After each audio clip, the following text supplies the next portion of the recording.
Hi, my name is Nate Halsan. I'm a librarian with the Sacramento Public Library, and I really want to talk to you about some great chapter books that your elementary-aged or middle school-aged reader might really enjoy. I'm going to start off with a book by an author I truly love, Renee Watson. Renee Watson is an author from both Portland and New York City. She was raised in Portland. She lives in New York City now. And this is a book that she just published this year called Ways to Make Sunshine. Now, Ways to Make Sunshine takes place in Renee Watson's hometown of Portland.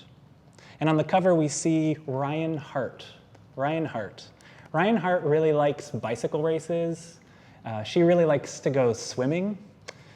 She's a big fan of Easter Sunday.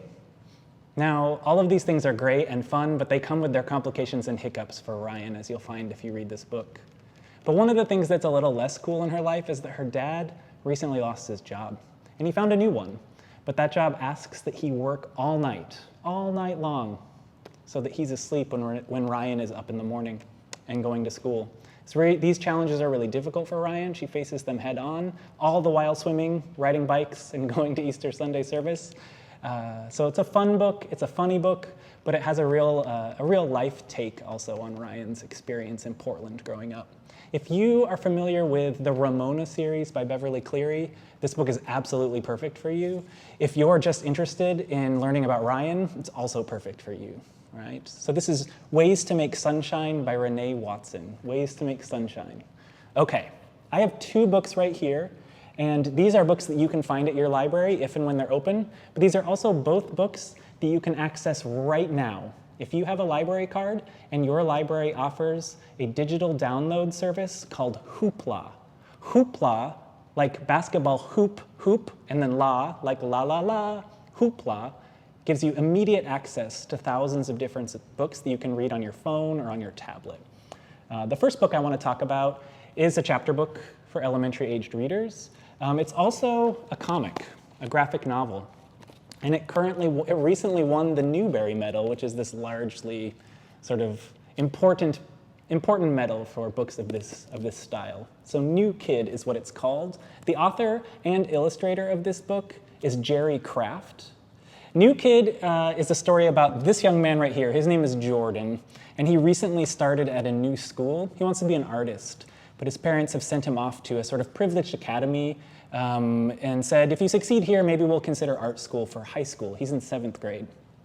So Jordan goes to this school. Jordan's a young black man. The school is predominantly white people, and predominantly white people with a lot of money. So he feels, not just as a new kid, but he feels kind of like an outsider. And some of the students at the school treat him as such.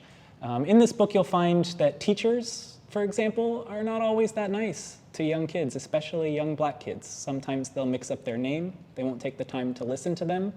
And you learn about how these teachers are actually acting wrong vis-a-vis Jordan. So New Kid is funny, which is great. It's very real, and it's an experience that I think a lot of young people have and can relate to. A graphic novel is something you can read quickly and over. New Kid by Jerry Craft, New Kid. The last book I want to talk about is a bit older. It's a classic, you could say.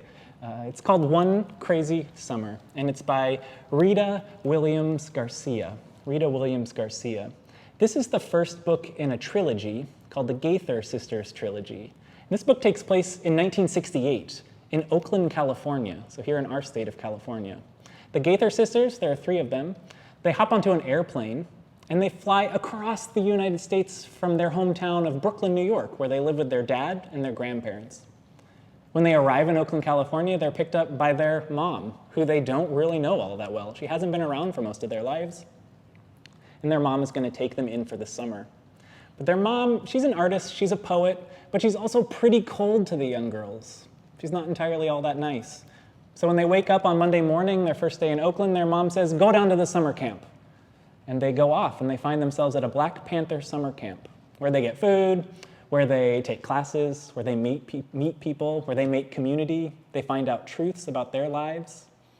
The question I have for you is, do you think they can build a relationship with their mother while they're in Oakland over the summer? One Crazy Summer is funny, it's dramatic. There are parts that are sad, there are lots of parts that are happy, and it's an look at sort of a history in California that is not often taught in schools, and that's very important to read about. One Crazy Summer by Rita Williams Garcia. This book here can also be found on Hoopla.